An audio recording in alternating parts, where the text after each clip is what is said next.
1947 में जब पंजाब दो टुकड़े हुआ तो जैसे दो भाई जुदा हो गए। सदियों से एक साथ रहने वालों ने एक दूसरे के गले काटना शुरू कर दिए। माँ, बहन, बेटी और बच्चों का फर्क भूल गए। नफरत और खून की बू में लथड़े हुए लुटे बटे महाजर जब अपनी मंजिल को पहुंचे तो दोनों के बीच में एक लकीर खिंच चुकी थी, कभी ना खत्म होने वाली लकीर। ये लकीर खींचना शुरू तो दोनों हुकूमतों ने की थी, लेकिन इसको मुकम्मल दोनों जानिब के बासियों ने किया। ये था पंजाब का बंटवारा। कहने वाले कहते हैं कि असल में पाकिस्तान और हिंदुस्तान एक दूसरे से अलहदा नहीं हुए, बल्कि सिर्फ पंजाब की तकसीम की गई। वैसे तो पंजाब के दोनों जानिब मुख्तलिफ मज़ाहिब के लोग रहते हैं, लेकिन आज भी पंजाब को एक चीज बड़ी शिद्दत से जोड़ती है, पंजाबी। बड़े जंगल टपने पैने ने, बड़े मुल्क टपने पैने ने, फिर जाके अमेरिका आना है।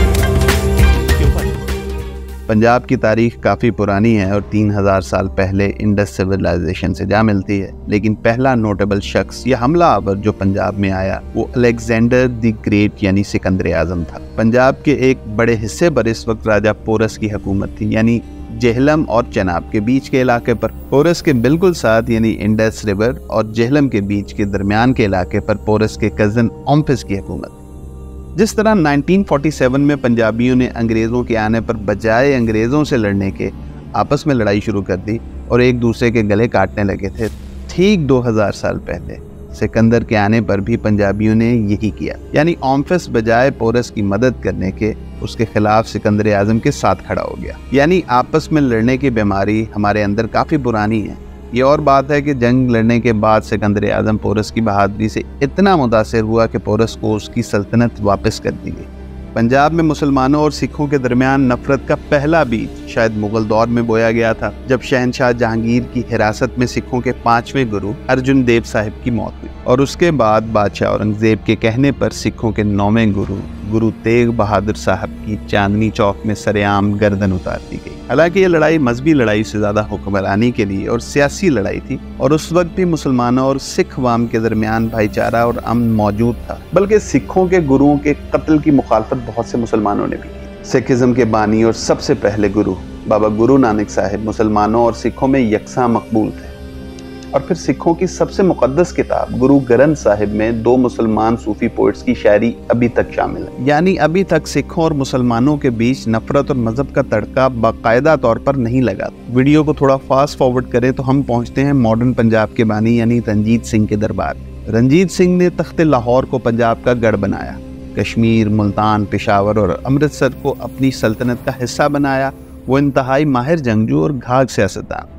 उन्होंने अंग्रेज़ों से एग्रीमेंट किया जिसके तहत वो अंग्रेज़ों पर चढ़ाई नहीं करेंगे और अंग्रेज़ पंजाब में दाखिल नहीं होंगे। रंजीत सिंह से पहले अफ़गानियों के लिए पंजाब खुली तिजोरी की तरह, वो जब चाहते अटक के रास्ते पंजाब में दाखिल होते और कभी फतूहात तो कभी सिर्फ लूट मार करके निकल जाते। रंजीत सिंह ने अफगानियों और कबायलियों को कई बार शिकस्त दी। रंजीत सिंह एक सेकुलर और रोशन ख्याल हुक्मरान। उनकी फौज में हिंदू, सिख, मुसलमान हत्ता के अंग्रेज तक शामिल थे। हालांकि रंजीत सिंह ने बहुत सी मस्जिदों को नुकसान भी पहुंचाया था, खास तौर पर बादशाही मस्जिद को घोड़ों के अस्तबल में तब्दील कर दिया। लेकिन ये भी कहा जाता है कि ऐसा उन्होंने मुसलमानों की इजाजत से किया और मस्जिद का वो हिस्सा जहां नमाज अदा होती थी उसको कभी नुकसान नहीं पहुंचाया। उन्होंने सिख मजहबी प्रेशर के बावजूद एक मुसलमान लड़की मोरा सरकार से न सिर्फ शादी की बल्कि उसके नाम पर रंजीत सिंह ने एक मस्जिद भी तामीर की, जो आज भी लाहौर के बीचों बीच मोरा मस्जिद के नाम से जानी जाती है। गर्ज ये कि 19वीं सदी तक भी सिख और मुस्लिम नहीं बल्कि पंजाबी थे और फिर अंग्रेज आ गए।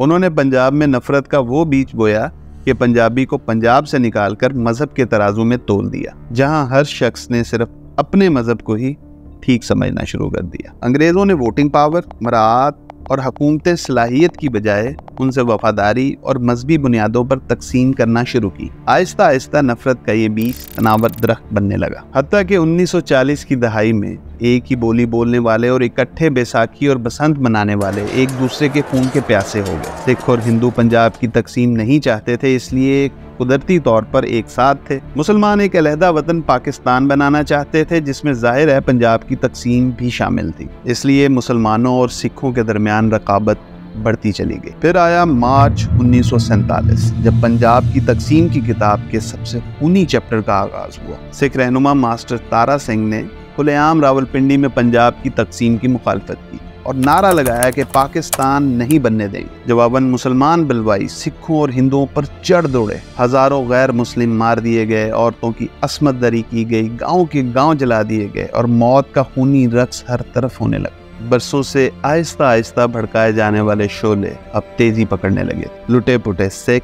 हिंदू जान बचाकर जम्मू कश्मीर, सेंट्रल पंजाब और इंडियन पंजाब में जा पहुंचे, जहां जुल्म और बर्बरियत की दास्तानें सुनकर सिखों ने भी वही खून की होली मुसलमानों के साथ कश्मीर और इंडियन पंजाब के इलाकों में खेलना शुरू कर दी। मगरबी पंजाब के मुसलमानों के जुल्म की सजा कश्मीरी और मशरकी पंजाब के मुसलमानों को दी गई। जत्थों के जत्थे मुसलमानों के गाँव में हमला आवर हो गए। लूट मार, कत्लेआम, असमत दरी, औरतों का अगवा और वही सब कुछ। इस जलती पर तेल का काम शिद्दत पसंद जमात आरएसएस ने किया और इन हमलों में तकरीबन 1 लाख कश्मीरी मुसलमान जान से गए। और फिर जब 22 सितंबर 1947 को अमृतसर से 3000 मुसलमानों को लेकर ट्रेन लाहौर पहुंची तो ट्रेन में एक भी जिंदा शख्स मौजूद नहीं था, सिर्फ लाशें ही लाशें थीं। यही हाल पाकिस्तान से इंडिया जाने वाली ट्रेन का भी था। दोनों तरफ थे तो आखिर पंजाबी ही, इसलिए मर्दों का कत्ल, औरतों की असमत दरी और अगवा, दोनों तरफ सब एक जैसा था।